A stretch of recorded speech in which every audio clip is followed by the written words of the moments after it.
मैं अपनी कुल देवी, कुल देवता, ब्रह्मा देवता, चितांबर, ब्रह्मी बाबा और मैया को अपना गहरा सम्मान देता हूं।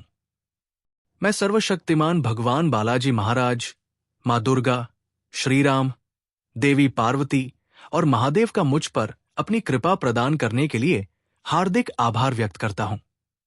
मेरी मां, मेरे पिता, मेरी पत्नी और मेरी दोनों बेटियां जो मेरी प्रेरणा रही हैं और ईमानदारी, प्रेम और निस्वार्थता का जीवन जीने का एक उदाहरण है।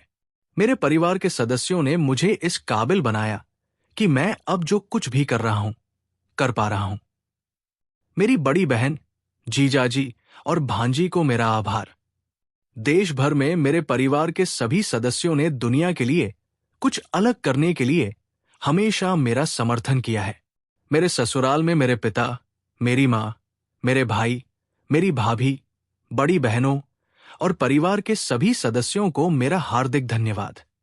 उन सभी ने हर समय हर तरह से मेरा साथ दिया है। मेरे सभी शिक्षकों के प्रति मेरी गहरी कृतज्ञता, जिन्होंने मेरे साथ अपना कालातीत ज्ञान साझा किया। मेरे डिजिटल गुरु को मेरा असीम धन्यवाद, जिन्होंने मुझे बिजनेस कोचिंग और कंसल्टेंसी की डिजिटल दुनिया से परिचित कराया और जिन्होंने मुझे आध्यात्मिक शब्दों के कुछ नए तथ्यों से भी परिचित कराया। अंत में मैं आपको इस पुस्तक के सभी पाठकों को हार्दिक धन्यवाद देता हूं। आपके कारण ही मुझे अपने विचारों को आज की दुनिया में लाने का अवसर मिला है। मुझे आशा है कि आप इस पुस्तक से पूरा लाभ उठाएंगे और इस पुस्तक में दी गई सभी धारणाओं को लागू करेंगे और अपना एकाधिकार बना लेंगे। प्रिय पाठकों, मैं पारंपरिक लेखक नहीं हूं। मूल रूप से मैं एक इंजीनियर हूं और मैंने इस क्षेत्र में अपनी शिक्षा पूरी की है। अपनी प्राथमिक मास्टर डिग्री प्राप्त करने के बाद मेरे मन में एक सामान्य व्यक्ति की तरह इसे डॉक्टरेट स्तर तक बढ़ाने का विचार आया, जिसके लिए मैंने दिल्ली विश्वविद्यालय में अपना नामांकन भी कराया। 6 महीने का कोर्स पूरा करने के बाद मुझे लगा कि मेरे लिए शायद ये सही प्लेटफॉर्म नहीं है जो मेरे कार्य क्षेत्र को एक नवीन उड़ान प्रदान कर सके। इसलिए मैंने अपने उस कार्य को बीच में ही छोड़कर अलग मार्ग पर चलने का निर्णय ले लिया। इसके लिए मैंने अपना व्यक्तिगत शोध कार्य जारी रखा, जो मैंने लखनऊ में अपनी स्नातक की शिक्षा के कालखंड में प्रारंभ किया था। समय बीतने के साथ मेरे शोध कार्य ने एक दिशा प्राप्त कर ली थी, लेकिन उस समय मेरी अकादमिक खोज में इसकी आवश्यकता नहीं थी। मैंने पहले ही तय कर लिया था कि अब मैं अपने शोध कार्य को उस स्तर तक ले जाऊंगा जो भविष्य में समाज के लिए उपयोगी बन सके।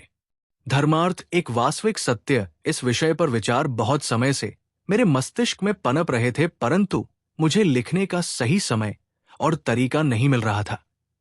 परंतु एक दिन सोशल मीडिया के माध्यम से मुझे ये ज्ञान भी प्राप्त हो गया, जिसका उपयोग करने का अब सही समय आ चुका था।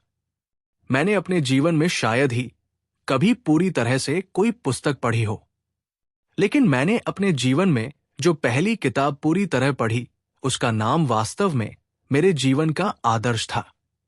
श्री रामचरितमानस, गोस्वामी तुलसीदास द्वारा रचित इस ग्रंथ ने मेरे जीवन को एक नई दिशा दी। इसके बाद मैंने श्रीमद् भगवद गीता का भी पूरा अध्ययन किया।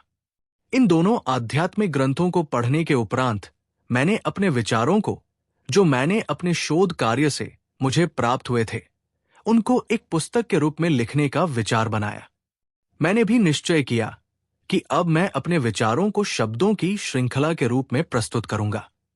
जब आप इस पुस्तक को पढ़ेंगे अथवा सुनेंगे तो आपको अपने जीवन में कुछ ऐसे अनुभव होंगे जिनका मैं पहले ही शब्दों में वर्णन कर चुका हूं।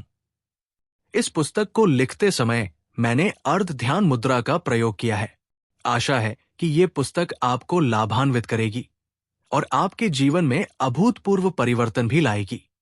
आपसे निवेदन है कि इस पुस्तक को पढ़ते समय आप अपने आराध्य का स्मरण अवश्य करें, ताकि एक एक शब्द आपके हृदय की गहराइयों में उतर सके।